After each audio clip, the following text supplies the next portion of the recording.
Hello and welcome back to Continental Club. We discuss the hottest topics in European football. We are back in the East Dulwich Tavern and it is a hot day in South East London. We're actually filming this on a Wednesday. Some scheduling issues meant we couldn't film in our normal Thursday slot, so there could even have been some transfer rumours that would have changed by the time this video goes live. But we've got plenty to discuss on this show. I've got Henry Hill and Mikey McCubbin with me as usual. McCubbs, how are you doing?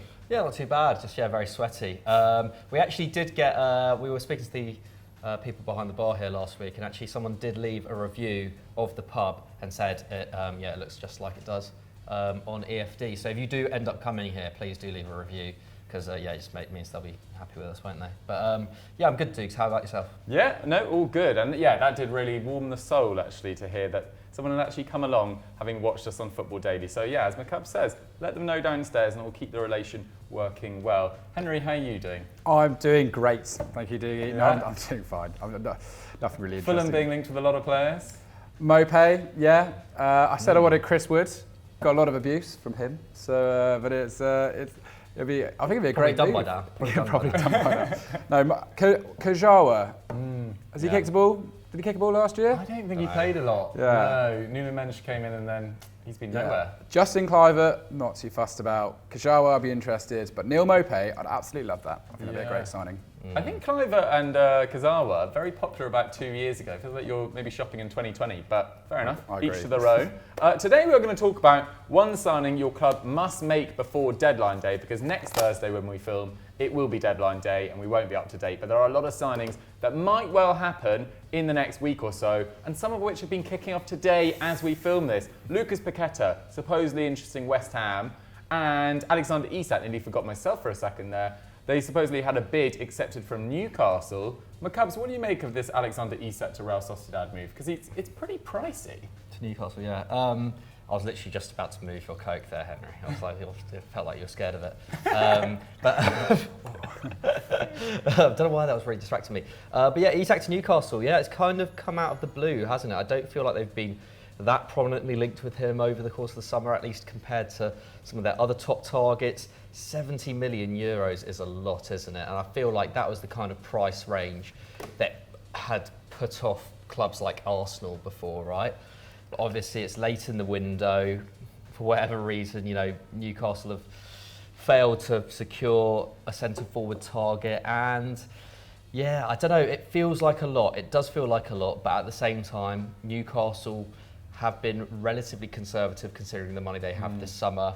And it was only a matter of time, I think, before they did go really big on someone. Obviously, Guimaraes was a big signing as well, but in terms of going over 50, 60 million, it's massive. And for a player who, did he register 4 league goals last term? Was Not it? a great return. It was pretty poor.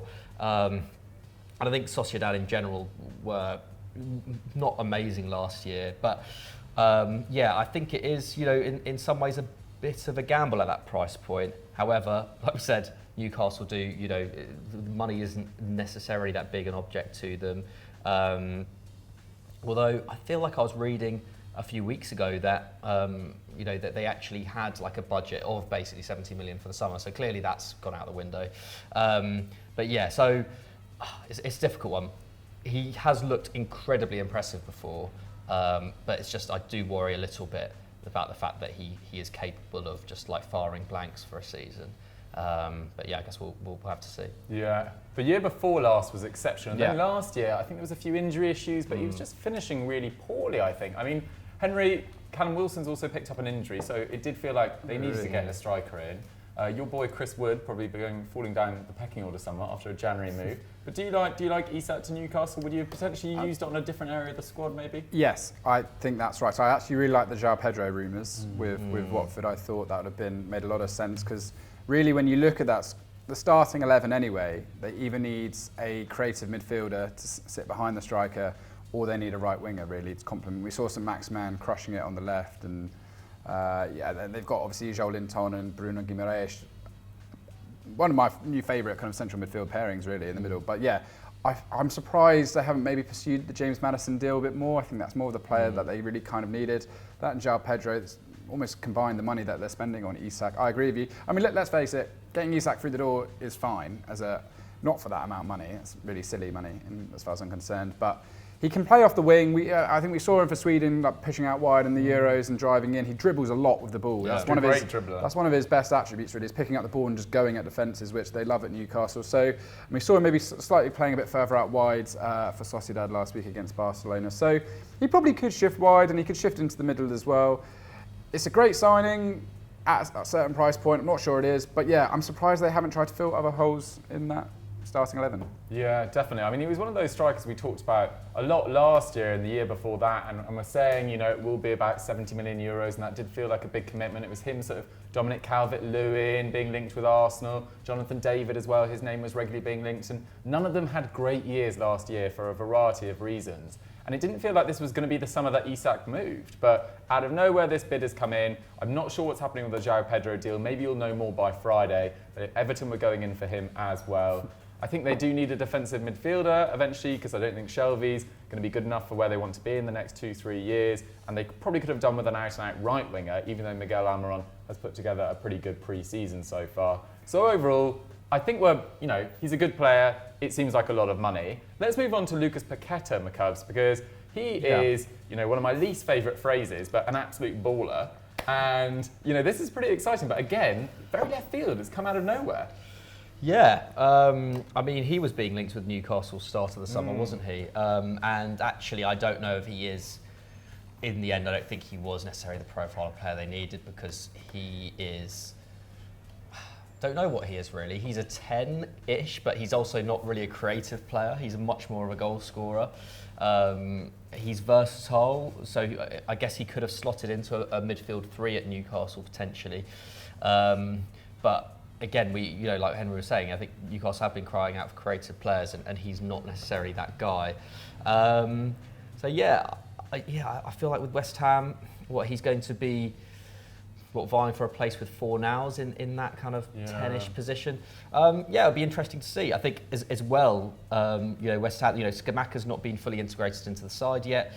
They do need more goals from somewhere, because I think Antonio's not a player. I don't think he's going to be scoring 10 to 15 goals in a season in the next 2 years. I quite like this actually from a West Ham perspective. I feel like he could. His kind of style of play could suit them. They're kind of very transitional, very fast attacks, different in some ways to Lyon, who see a lot more of the ball. But I kind of feel like, I don't know, there's a tenacity about him which I quite like, and I feel like he could fit into Moyes' system quite well. Yeah. Are you surprised that Lyon? Well, it might have fallen through by Friday. We don't know. But are you surprised that Lyon are considering selling Paqueta for, what was it, 40 million or 40 million euros was the price they're talking about? Yeah, a little bit. I think we've seen this a few times with them trying to play hardball players, and even Aouar now going for 15 million. I think, I'm not quite sure. If you look at how successful Lille have been as a selling club recently, I think Lyon have maybe struggled to keep pace in that regard, although still a pretty well-run club. But yeah, I mean, my worry about this one is, West Ham, their hit rate with the players they spent over £30 million on tends to be really, really bad. And half of that is because I think a lot of them just are using them as a stepping stone to the Premier League. I think it's the same maybe with Leicester a little bit. I'm not sure how long we're going to see Paqueta actually representing West Ham, in all honesty. I think this year's going to be harder than ever for West Ham. They've had 2 great seasons, and I think it's natural to assume that it's difficult to maintain that. But there are so many of the lower teams looking quite good this year. I think West Ham are going to really struggle, which is fine. That's not a reason to go like sacking Moyes or anything. But yeah, I wonder about bringing in these £40 million plays, if they're really in it for the long-term project at West Ham. I don't think they are. Yeah, it's interesting. I feel like West Ham have been listening to Eurofootball Daily last year, like Paqueta, Kostic, Scamacca. These are players we talk about regularly. But I am a little bit surprised that Moyes hasn't used these new signings, as McCubb says, more in the opening 3 games. Like, we haven't seen anything of Maxwell Cornet. Scamacca's been used very much at the end of games. Like, are these really Moyes signings, or is there someone behind the scenes that's pulling the strings on these ones? Because they do, there's a potential that they have had 2 great years, as Henry said. Have they peaked as a side? And where do you go from there, especially with the top 6 sides spending so much consistently year on year? There's only really down for West Ham, unless you're going to see them challenging for Champions League football in the next 2-3 years, which I don't think they will be. But on Paqueta, I think he's an excellent player. Also works exceptionally hard. Like, if you look at his FBref stats, he's in the top 1% for tackles in his position, and top, I think, 8% for pressures. So we'll definitely get the West Ham fans excited. But let's move on to some other people's suggestions prior to this news breaking. No1BS Guy suggested Javi Galan to Barcelona. Now, we're going to do this quite quickly, Barcelona and left-backs McCubs, because we've talked about it for ages. Yeah. But Marcos Alonso to Barcelona looks like it could be done. But as we've said all summer, it's not the player we probably would have gone for. Yeah, no, definitely not. I mean, he's definitely a different kind of player to Alba, isn't he? So in that sense, you know, maybe they want variety, but obviously he's not going to be the long-term heir to him. Like, I don't think Barcelona need a goal scorer from left back, really, do they? Like, let's face it, they don't. Like, they've got enough talent in their forward line. What they really need is creativity from the fullbacks. And obviously, Alex Balde got an assist on the weekend. He looks quite promising. So maybe it is that Xavi just wants to kind of blood him in and eventually make him the long-term heir, depending on how he develops. But yeah, I mean, Javi Galan, I think, would be a better option than Alonso, mainly for the fact that, you know, he's been really, really good in La Liga for the last 2-3 years, hasn't he? Was it at Huesca that Celta Vigo signed him from? I think he was, ranking among the top players in Europe for dribbles per 90, a pretty decent creator as well. I think he only got 3 assists last year, but probably should have had more in terms of how many chances he was creating each game. So yeah, I think and at 27 as well, I think he's a bit younger than Alonso. So yeah, I think in many ways he would be better. He'd probably be around the same price or cheaper as well, given the kind of economy of La Liga at the moment. So yeah, I quite like the suggestion. Again, he's not, is he certified to be Alba's long-term successor for like the next 5-6 years? Maybe not, but like you would get like a good 3-4 years out of him, fairly cheap. So like, yeah, I quite like this one. Not an ideal signing, but at this stage of the window, if Alonso wasn't to happen, then yeah. Yeah, I'm still pretty confused about the Marcos Alonso move. Like, they haven't even been able to register Koundé yet. I know Aubameyang's likely to leave, but are they really going to bring in another player at left back and struggle to register him as well? Like, it just seems chaotic, in their transfer department as ever. But fair play to them, they've got a lot of great deals done this summer, but this one seems like one they should avoid. And Angelino went on loan to Hoffenheim as well. Don't know why they didn't look at him. Anyway, let's move on to Bayer Leverkusen, because this was suggested by @EuroExpert. They've had a terrible start to the year, Henry, but Callum Hudson-Odoi could be joining on loan. Now that, I think, is excellent. Yeah, really, really like that. I think that's be great. And if they can get him on a permanent, sort of an obligation permanent deal as well next summer, anything around the sort of 20 to 30 million euros, which is sort of the top end of where Leverkusen operate, then I think that's stunning, because I'm actually editing a scout report at the moment, which is coming out this Friday, potentially? Saturday, sorry. And Callum Hudson-Odoi does feature, and it actually, Pat broke down his numbers really well. Like, he does 3 passes into the box per 90. His creativity numbers are off the chain. He makes stuff happen. Yeah, when given the opportunity, and basically just Chelsea haven't been doing that. I mean, Tuchel is preferring these kind of like inside forward types, as it were, and he's not really great with wingers, as we're beginning to see, and he's sort of seeing what Loftus-Cheek earn minutes ahead of him on the wing at the moment, etc. So yeah, I think he just needs to go somewhere where he can get consistent game time, because that's really what he's been lacking in his entire career at Chelsea. I think he's barely sort of breached over 1,000 minutes every single season that he's been there. I mean, and also this Leverkusen side are crying out for some attacking impetus at the moment. They've had an absolutely stinking start to the season, as you said. Second bottom in the Bundesliga, 0 points so far, 1 goal scored, 6 conceded. Holzek, who we were getting very excited about, and quite rightly still, I think, that sign, the young Czech international coming in, he hasn't really lit up the division so far, but he's been playing out on the left wing, 3 shots, 5 chances created, but he's really not beating his man at the moment, 0 dribbles, and that's Hudson-Odoi's bread and butter, isn't it? Just absolutely crushing the wings and making things happen. So yeah, I'd love to see that link up with Patrick Schick. I think it's great to see him turning down interest from Southampton and Leicester to go there. I think German football could really suit him well, and Champions League football as well. Let's not forget this season with Leverkusen, a good side when they're on song, just needs to get it going at the moment.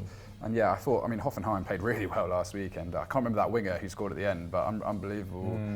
They've got some real talent in that Hoffenheim side this season. So yeah, I'm excited for this. I like the other sort of suggestions you've put down. Ryan Kent, I think on his day, really good player, Yeah. Ryan Kent. Just I like Ryan Kent. goes a bit missing every now and then, but in the Europa League last season was brilliant. Jonathan Bamba, he's going to leave Lille eventually. He's only got 1 year left on his contract.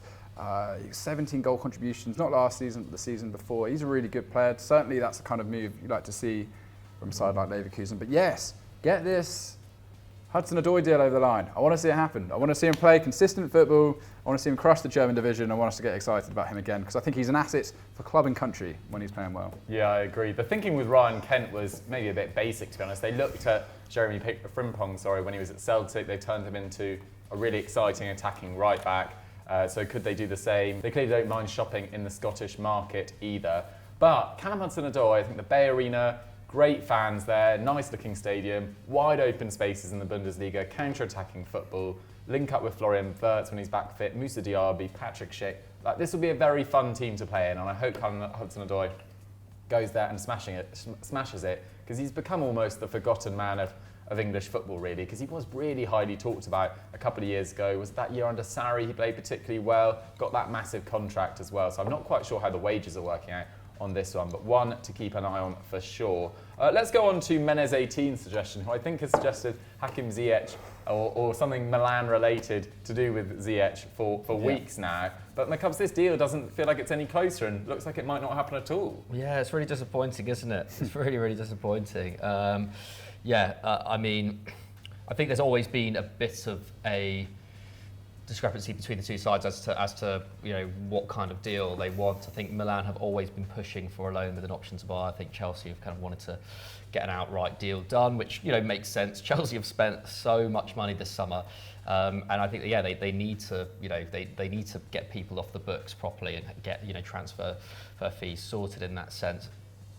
But obviously, considering Milan have already spent quite a lot on De Ketelaere, it's also understandable why they'd want a loan, especially for a player of his age as well. But I think either way, I think Ziyech would be a great signing for them. We've said it all summer, haven't we? They need a creator on the right.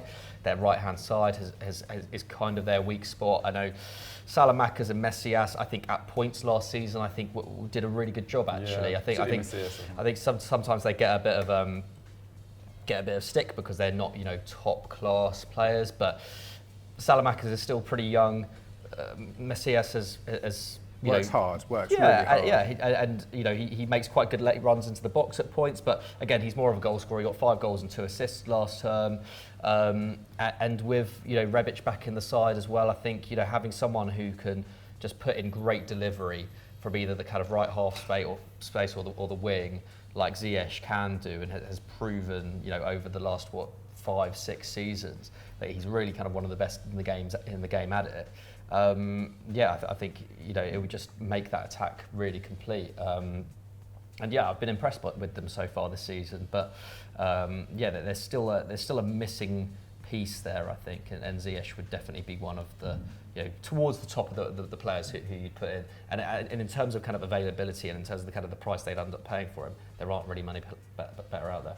I just think with people like Ziyech and Pulisic, I think it's going to go right to the wire of this transfer window. Yeah. I think these could be the deadline day deals to watch out for because they're the ones pushing for a move. I think we've seen a lot of the Italian clubs, even like Roma, are interested in Pulisic, etc. I think, just keep an eye on that as the window really shuts because they're going to be itching to get out of there. Chelsea are going to be itching to bring players in. That's where the excitement could be, I think, this deadline day because they'd be great moves, as you said. Yeah, definitely. Ziyech is very strongly linked with Ajax and a return there as well, which I suppose depends on whether Man United go for Anthony and whether Chelsea let these players go depending on whether they get Anthony Gordon.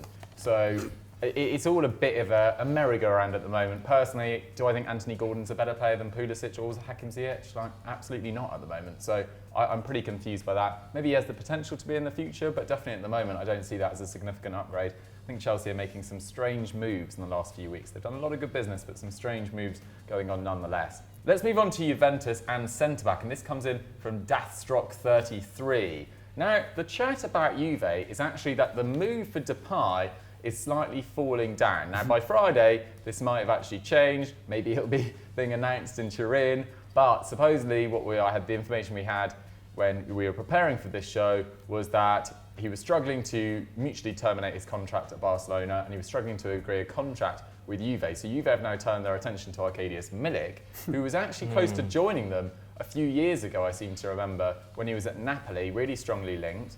And then they went for someone else. Maybe it was when they went for Higuain, I seem to remember. Anyway, and Milik is only just been signed permanently by Marseille this summer.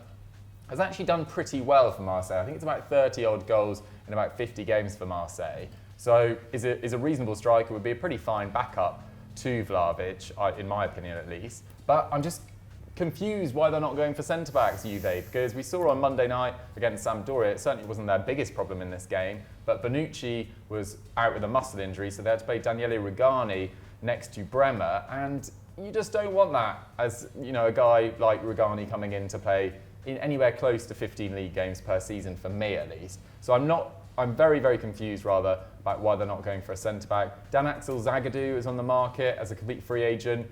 He was very highly rated a few years ago, has had a terrible time with injury. Manuel Akanji as well, could they bring him in as a backup? Maybe he'd be more effective than Rugani. Didn't have a great year at Dortmund last year, but I'm just surprised that their attention hasn't been drawn towards centre-back as well. And Ndicka, who we've been talking about all summer long, only has 1 year remaining at Eintracht Frankfurt as well, and he's a really promising player. So I think there are better options than the centre-backs they currently have on their books available for a fairly cheap fee for Juventus.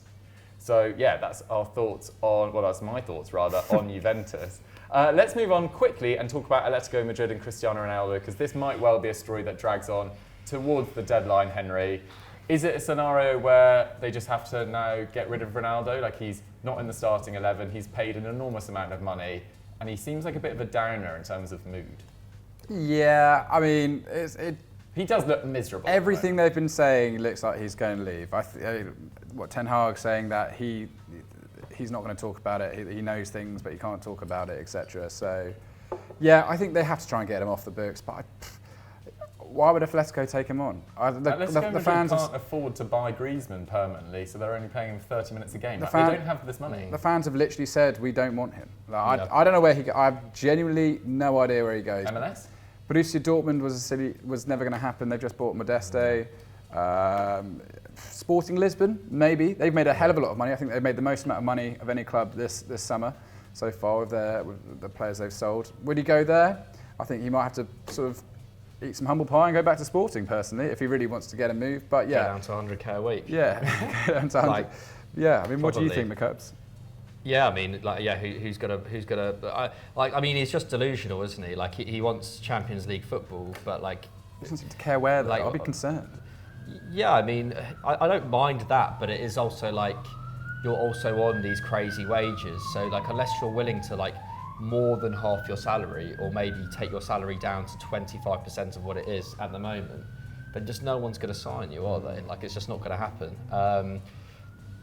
So yeah, and I just think from his perspective, like, you know, he also knew that United weren't going to be in the Champions League. He's known that for the last 6 months, and he decided in June to suddenly be like, you know, after the new managers come in and has said that you're a big part of his plans, you've suddenly decided then. So it's just been really poorly managed by Ronaldo and to an extent by the club as well. I think that, you know, the club probably should have made a bigger effort to try and get him out the door quicker, but like, actually for a long time, and even now Ten Hag is still saying we're still planning for him. So like, it's one of those weird ones where I feel like United don't want to lose face in that, you know, they want to be like, oh, you know, he's a huge player and we're a big club, so we're never going to actually say he's for sale, when in actual fact, like, he does need to be got rid of for a number of reasons. So yeah, I actually think, you know, Atletico Madrid would be, in theory, quite a fun move for him and for the club. And you know, I think the fans would probably get over it, to be honest. Like, yeah, it'll be fine, and you know, it'll be great because, you know, it'll also be great for them because it's like, yeah, it just shows that, you know, he's not loyal to Real Madrid and all that. So yeah, but that's in theory, obviously, like you say, Dukes. can Atleti actually afford to make it happen? Like, do they even want to? Like, even Atleti, I don't think they've actually officially come out at any point and been like, actually, we're interested in him. Almost everyone who's been linked with him has been like, no, actually, we're not interested. So, yeah, it's a bit of a tough one, I think, for the player. Yeah. You know who would be the biggest loser in that? Alvaro Morata. Just getting going at Atletico Madrid.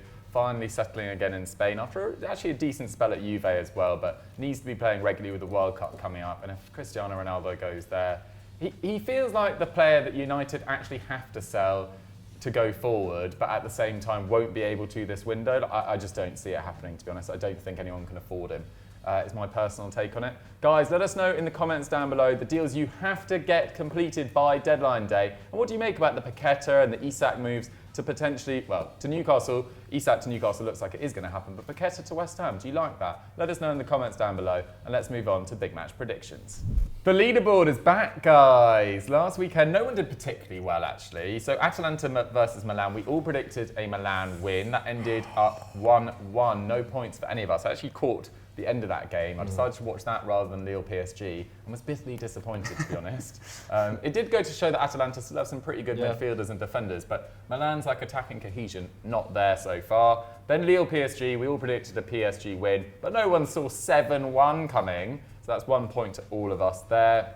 Real Sociedad versus Barcelona. I went 1-0 to Barca, my Cubs went 2-0, Henry went for a draw, it finished 4-1. It was 1-1 for a while, though. It was for a decent amount of time, yeah. So that's 1 point to my Cubs and myself. That means that after 1 week of our Predictor League, my Cubs is on 2, Doogie's on 2, and Henry's on 1. I put you actually first. Yeah, just to get you going for this season. Are we still doing the double points for predictions? Points for 4 goals or more, was it? Was it 5 goals? 5 goals or more. Because if we're going to keep doing PSG, we might have to start upping our numbers. First of all, we're going to kick off with the game that takes place tomorrow, Saturday 5:30, Juventus versus Roma. Already feels like a massive game. 3rd versus 4th in Serie A. There's 2 points between them. Henry, you've become our resident Roma expert because you've just said you've watched both of their games so far. What are you thinking? What are the Roma thinking? What are the Giallorossi feeling ahead of this game? You know what? The opening 20 minutes of both games have been amazing. Roma have battered the opposition and not scored. That's basically been their problem. I mean, it says here they created 2.9 XG to 0.5 against Cremonese the most recent weekend, and that comes from the start. They are creating so many chances. Dybala had to put away. Zaniolo, wishing him all the best. He's injured now. The pitch at the Stadio Olimpico was shocking, and it's really because they've had so many blooming unveilings. Yeah, smashed his shoulder pretty bad. Looks like he's out for a bit. So it'll be interesting to see. Mourinho saying sporting director knows what he wants. Looks like Belotti said he wants to go to Roma.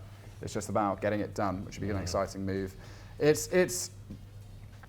think Roma have looked great. That 3 in attack, and when Pellegrini gets up there and joins them as well, Pellegrini is wicked. He's one of my favourite players. It's so good. So they just need to start converting their chances. I mean, Cristante scored the first goal, and then big Chris Smalling coming up with the header for the second one. I must say, Cremonese were really, really good. I watched a lot of the promoted sides last year in Italy. Venezia, Salernitana. Cremonese were the most organised I've seen out of any of them. And I think if they just keep faith, they lost the first 2 slightly unfortunately. If they keep faith, I actually think they're in for quite a tidy season because they're a really well coached side. But in this one, I'm fascinated to see how Roma get on against a much better, let's face it, just a better team in general. Juventus aren't creating that much at the moment. There's a lot of abuse about like the amount of space that they're leaving out on the pitch, etc. Allegri's coming under a lot of heat. So I think Roma could shock them here. Because Juventus are going to have to come onto them. I'm going to go for a 2-1 win to Roma. I'm going to back them, but I wouldn't be surprised if this is a draw. But yeah, I just think Dybala going back there, I think he's going to have a point to prove. He wants to get off on the score sheet. Abraham was unlucky not to score at the weekend. They've both got strikers who need to start proving it. So yeah, I think Roma. I reckon Roma could sneak this 2-1. A Mourinho masterclass. Nice, that'd be a hell of a result. I'd absolutely love to see that, to be honest. Although the form suggests it might not happen. Juve have won their last 3 matches against each other and 5 of their last 7, with only 1 defeat in that time. But it is a different side under Mourinho. They've spent a lot over the last 2 summers. And, they go into this game full of confidence. Roma have only beaten them away from home twice in Serie A since 2008. So the form does suggest it is for Juve, but Cubs, I don't know whether you saw those images on Twitter of the vacant vacuum in the middle of Juve's pitch and their passing networks. Like, it didn't look like Allegri's tactics were particularly effective for modern day football. And their result against Sampdoria was really pretty disappointing. Having said that, it's early days. Yeah, not great. And I still feel like, you know, they brought in Kostic and they played him, you know, on the left of a front three. I don't know whether that's necessarily his best position. I think you want him to be involved in build-up more, or at least you want him to be covering more ground up and down the left. Otherwise, that left side still looks quite weak. So, yeah, and the same with Cuadrado. Like, he was playing on the right. You know, I kind of feel like a 3-5-2 would be a lot more suited to them, or a 3-4-3 would be a lot better. And I feel like they looked quite good in those kind of shapes last year. But like echoing your thoughts earlier, Doogie, they can't really do that much if they don't have many centre backs, and they don't. So obviously, like Rogani was filling in for Bellucci last week, wasn't he? Di Maria also missed with an injury, so I think he might be back. Though. Yeah, so if Di Maria's back, maybe you could see him and Kostic maybe. You know, both playing in kind of left-sided positions, although Di Maria actually played off the right in the first week. So yeah, I think I'm with Henry on this. I think Roma are going to win. Like they've started the season much the stronger out of the two sides. You know, like Mourinho's got them. You know, they're a more settled team, aren't they? They're a more settled team. We don't really know what kind of Juve team Allegri is going to put out each week at the moment, and I think that lack of cohesion is going to cost them. And yeah, Roma have been they've created tons of chances in those first two games. I know Juve are a bigger proposition than what they've had so far, but yeah, I think they're a team who are quite confident at the moment. So yeah. What score are you going for? What did you go for, Henry? 2-1. 2-1. Okay. Tough. That's a classic. Yeah, I'll go 2-0. I'll go 2-0. Love that. Can I just say, I think how the managers use their substitutes is really going to be big in this game, because Roma's problem is really now with Zaniolo injured and even Wijnaldum injured. They've got El Shaarawy and Shomurodov off the bench if Afena Gyan goes on loan. And that's not really enough, is it, to really impact a game? Shaarawy's done all right recently. I think Juve maybe have greater depth off the bench that they can maybe flip the game around a little bit. So that's just something I think will be really interesting to look out for, is how they manage the game throughout this one. Okay, you guys both going for Roma wins. I love it. I love the calls, early days, but I'm going for a draw. I just think this is going to be a draw. Yeah, I don't think Allegri will allow them to lose at home this early on to one of their title rivals. I'm not sure it will be particularly entertaining. I'm going 1-1. I'm afraid, guys, that's just my thoughts. Right, let's move on to Bayern versus Gladbach. I don't think anyone will be predicting 1-1 for this one. Saturday, 5:30 as well. First versus second, interestingly. Just 2 points between them as well. Henry, Bayern have gone off like the mother of all steam trains. What do you guys think of this whole they should start 1-0 down debate? I mean, Is it a debate? Why is it a debate? it's just so slow. Yeah, It was a bad article. nonsense. Absolutely, I agree. What I will say is I think this is going to be their sternest test so far against Gladbach. But yeah, they just look almost getting rid of Lewandowski up front has sort of freed that whole attack to really sort of mix around. And it's amazing, like reading about it now, like how semi-self-centered Lewandowski became. And I'm not saying it was more in a few years ago. Apparently he's like softened over time, but he was all about scoring goals. And I think now that removed, we're seeing other players step up, and it is exciting. But yeah, 7-0 against Bochum, twice in 2 years as well. That's tough. Cannot defend. But yeah, credit to Daniel Farke. Really pleased for him. It's good to see him get players like Marcus Thuram up and firing again, because he was a great player. I think just the general mood at the club just really deflated last season. Neuhaus is a player that plays off confidence as well, and he sort of got downbeat last year too. So yeah, for this one,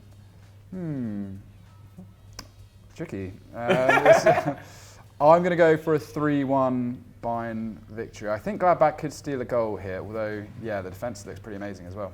Fair enough. McCubs, I mean, Gladbach were a bit of Bayern's bogey team last year, to be fair. Yeah, didn't they beat them 5-0 in the cup? They or whatever? did, Yeah, and in the league as well, they beat them. So yeah, it's which is so weird. Which is weird because they were having a terrible year. Yeah, it is odd, isn't it? It is odd. I mean, I think they probably just caught Bayern at quite bad times as well. I feel like, but having said that, Yeah, but I mean, Bayern look pretty unstoppable, don't they? As well, another terrible call. I could have had Gladbach down to have another pretty dire year this year, and so far they're proving me wrong. Early days. So yeah, obviously it's early days, but it is good to see Marcus Thuram back on the score sheet. Maybe getting rid of someone like Bril and Bolo was perhaps a good thing. So again, he's another player who I think was, like you say, kind of very much a confidence player, and was so inconsistent. And as for Bayern, like Musiala, it's just been great to see him playing week in, week out, hasn't it? I think that's one of the things. I feel like on this channel we always get comments from, or have done over the last 2 years, from Bayern fans being like, "Why aren't you speaking about Musiala more? He's like, one of the best young players in the world." He is. And yeah, I think sometimes he doesn't get spoken about necessarily in the same bracket as like Bellingham or Pedri or whoever. But like when you watch him play, it's like he's pretty much getting to that level, isn't he? And he's just been superb. He was he was amazing in pre-season, and he's been amazing at the start of the season as well. And I just think that Bayern attack, despite not having Lewandowski, just looks so exciting. The link-up play is just amazing, and in some ways maybe it does look more like a Nagelsmann side now than it did before. So I think this will be. I think again 3-1. That's the kind of score I wanted to go for. So I might copy you on it actually. We can do that, can't we? Yeah, why not? I'm gonna go 3-1 to Bayern. Actually, you know what? Actually, no. I got to go first twice, so it's not fair. No, you know what? Actually, no. 3-0 Bayern. 3-0. Okay. I think Gladbach will come unstuck against them. Oh yeah, I mean, it was interesting. I was listening to a podcast on the way here about the way Nagelsmann has set up his side this year and how much more he can get out of his forward players in terms of pressing now that Lewandowski's not there, and how it just makes them so much more dangerous when they do occasionally lose the ball, which doesn't really happen when they've got the midfield and the defenders that they do who are so capable on the ball. And how they love to... There was actually a clip of Nagelsmann on Twitter, which I recommend watching. It was with Ralf Rangnick in a TV studio and some random German presenter, no disrespect to him, I just don't know who it was. Anyway, they were on a TV screen and he was explaining about how he likes to pack the middle of the pitch, which isn't a particularly, bold idea in and of itself, but he pushes players to the wings and then keeping players in central areas, even if, say, Thomas Muller or Musiala is playing as a 10, they drop right back into midfield, just slightly behind the ball. So, say if the midfielders lose the ball, he is instantly there to counter, and they go in like a pincer movement and press and win it back instantly, then can counter through Sane, Coman, Gnabry, Mane. Mane. That felt weird to say for a second. Mane is playing for Bayern. But they can go and just go hell for leather straight into the opposition's defence when it's wide open. And I haven't explained that nearly as well as Nagelsmann did, but I recommend you go watch that on Twitter. It was a really exciting clip, and it was great to see Ralf Rangnick looking happy again as well. So for this game, it is very difficult to not back Bayern. And go quite heavy, maybe. Did you say you get an extra point for 5 goals? Yeah. I might go 5-0 to Bayern. Wow. It's probably quite stupid, but who has predicted the results of Bayern and PSG so far this season? Why not? That's no disrespect to Gladbach, but I'm going 5-0. I want that extra point. Maybe I've just lost my mind slightly. Okay, let's move on to PSG versus Monaco. This is Sunday night, 7:45. First versus 11th. There's already 5 points between them. At the start of this year, I predicted Monaco in our 10 FD predictions for 22-23 to make the Champions League knockout stages, and they got knocked out in the playoffs by PSV. People have been laughing at me ever since, but you've got to have some bold predictions in there to get the comments going, get the animosity going. Anyway, Monaco have not started the season particularly well on the pitch and had a terrible result. Watching the highlights yesterday against Lens at the weekend, they looked all over the place defensively. In direct contrast, Henry, PSG look magnificent. I mean, there's not much more to say on it. Their forward players, Neymar in particular, wow. Yeah, it's probably some of the best football I've seen in a very long time. It's just scoring improvised goals, practice goals. They look happy. Mbappe, Neymar, talk that they were upset. Quite clearly not after this weekend. I think maybe they've just been shaken out and told what they can achieve if they just go for it this season. But in principle, I'm just happy for Gautier. I've been banging on about him for ages when he was at Lille and now at Nice, even when he was at St Etienne. He did incredible things there. We've seen what's happened to them in sort of the years since. I'm just really thrilled for him that he's showing what he can do. In this game, Monaco have been really poor, haven't they? Even though they've had done some great summer business. I'm really confused about how badly it's gone so far. I think Minamino's been really poor so far in the minutes that he's played. You know what? I've gone first every single time. Mikey, what do you reckon? Okay, I'm gonna say. I'll say. Was it? Oh yeah, I'll go 4-1 PSG. 4-1. So that's another five. That's another five. Yes. That's another 5 goal. Love that. Why not? I think Monaco have been super disappointing, haven't they? And actually, I don't know. Was their summer business that good? Like they lost Chouameni, who was their best player, and I know they produced a lot of great young players, but like I think Mbolo and Minamino were always going to be. They're not. They haven't really produced much in the last 2 years between them. Like I do think Minamino did pretty well in the minutes he got. I thought Kamara from Salzburg was a good central midfielder. Maybe. Yeah. Like I mean, it's tough, isn't it? But like, they haven't lived up to it so far, have they? And I think that the competition for the top 3 is pretty big in Liga and this year, isn't it? Especially, I think Lyon are going to come right back into the mix. But yeah, anyway, 4-1 PSG. Yeah, what you were saying, Henry? Oh, I'll go 4-0. 4-0. Okay. I just think they'll slow down in this game. It'll be a 2-0 victory. You know what one of my predictions is for this year is I quite want narratives to end that have gone on for ages. Like I quite like Spurs to win a trophy. It doesn't really affect me too much. And I actually quite like PSG to win the Champions League because I am quite bored of the PSG bottle it narrative every year. And they did actually get incredibly close in 2020. They played really well in the final. It was pretty even in that game.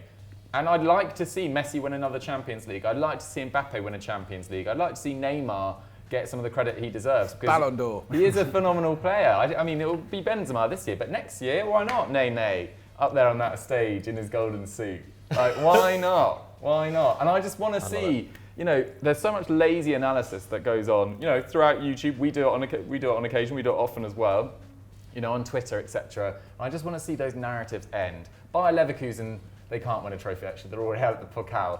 But, that sort of stuff, like, let's just finish it. Let's change it up. Guys, get your score predictions for those games in the comments down below. And let's move on to a very silly quickfire question. We've been a bit silly with our quickfire questions recently, so make sure you respond to my tweet with some good ones. Anyway, this one comes in from Partaban95. The most memorable haircut in football. McCubs, have you ever got a footballer's haircut? Have you ever gone, I want this? I think when I was like 9, I think it was. That was just after the 2002 World Cup. I did. Did you go Ronaldo? No, I didn't go Ronaldo. Although I did. I actually remember there was a kid. Who was it? Yeah, I do remember there was someone who did go Ronaldo. But no, I think there was something in school where you had to like dress up as like like someone who's an icon, a British icon, and I did the Mohican. But that was about it, really. So no, I've never like starred myself on a footballer aside from like getting boots from like getting the same boots as like players that I like. That was always fun. And we did grow up in like a golden age for boots as well. So not this era has not got a patch on the early 2000s, total 90s, etc. So no, I never modelled myself on anyone, but like there were so many, I think, good haircuts in the 2000s, like good ones and bad ones. Like I remember the Djibril Cissé Spider-Man one, or the Spider Web when he was at Auxerre. Wow, that's good stuff. Who else? There's a load. That's what sticks out in my mind because I think a lot of that was one that always got like picked out, and it was always like, oh yeah, what a terrible haircut. It's like, no, it's actually quite cool actually. Yeah. Weirdly, even if it is a bit silly actually, it's kind of the equivalent of like Aubameyang putting on like a Spider-Man mask these days, which actually I don't really rate. I think the haircut's more cool. Weirdly, I was planning on mentioning Djibril Cissé as well because I was watching a clip that was shared by Sunderland Twitter yesterday, and they love to do this to remind us of our glory days. But we beat Spurs at White Hart Lane on Djibril Cissé's debut. He scored a great goal. Kieran Richardson scored as well. What a player he was for Sunderland as well. And Cissé was just rocking this great haircut. And then he said in his post-match interview that all the lads had been taking the piss out of him in the dressing room because he had snazzy pants was the word he used. He's like, I bring a bit of va-va-vu, me and El Hadj Diouf, and they take the piss out of me in the dressing room because I've got snazzy pants. Just thought it was a great line. Henry, iconic haircuts. Who had the rat tail? Which is the Argentine footballer? Palacios. Shocking. I don't know. There's something great about like the Pirlo Maldini days of just like the flowing kind of Italian locks. Yeah, Italian locks. But yeah, I mean, in terms of, I just think Hamsik takes it for me. Just Really? You like that That's just sick, pure like shark fin. Mohican. Great player as well. Peak of his days, yeah, with Cavani and Lavezzi at Napoli, I'll always be unbeatable. And actually, he won the league with Trabzonspor last year. So what a nice ending for Hamsik. Not that I'm saying he's retired. He might not be. I'm not sure what he's up to. But yeah, I think that Mohawk outdoes Arturo Vidal's for me. Nice. What I quite like is when someone puts a lot of effort into their hair, but they don't really have the hairline to make it work. Like Aubameyang's done this for a few years, where it's a bit like if I tried to do something really fancy on top, it just would look absolute crap. Javinho, yeah, that sort of thing. Well, actually, no, Javinho's tried to cover it, but there's just that curtains, isn't it? But yeah, Aubameyang for years, I think he was doing the best he could with a very receding hairline, which maybe I should take a book out of. Yeah, get it in the comments. What should I do for the World Cup? Maybe I should straggle it out a bit, maybe with a little mullet or something. Oh yeah. Anyway, guys, let us know your iconic footballing haircuts in the comments and what star you're going to go for Qatar 2022. Let's distract ourselves from the horrific human rights abuses as well. No, of course not. Let's keep them very much at the forefront of our minds. That's all we've got time for Continental Club for this week. I hope you guys enjoyed our chat about deadline day moves, our big match predictions, etc. Henry, what would you recommend they go and watch now? Go check out Dougie's interview with the Shakhtar Donetsk captain. I can't remember his name off the top of my head. Taras Stepanenko. There we go. Yeah, I thought that was epic. Really good stuff. Yeah, please do go check that out. That drops on Wednesday, so that was an opportunity we got through Pitch In for Ukraine, which is a charity which is raising money for the victims of the Russian invasion of Ukraine, which has gone on since February. And the Ukrainian Premier League started again this week, and I got the opportunity to speak to the marketing director of Shakhtar Donetsk and their captain as well. Dropped on Wednesday. Please donate if you can towards that charity. It goes towards a really important cause, I think. Caps, anything from you? No, yeah, go check that out. Go show that some love. Yeah, absolutely. Have a great weekend, guys. We'll catch you next week. Bye-bye.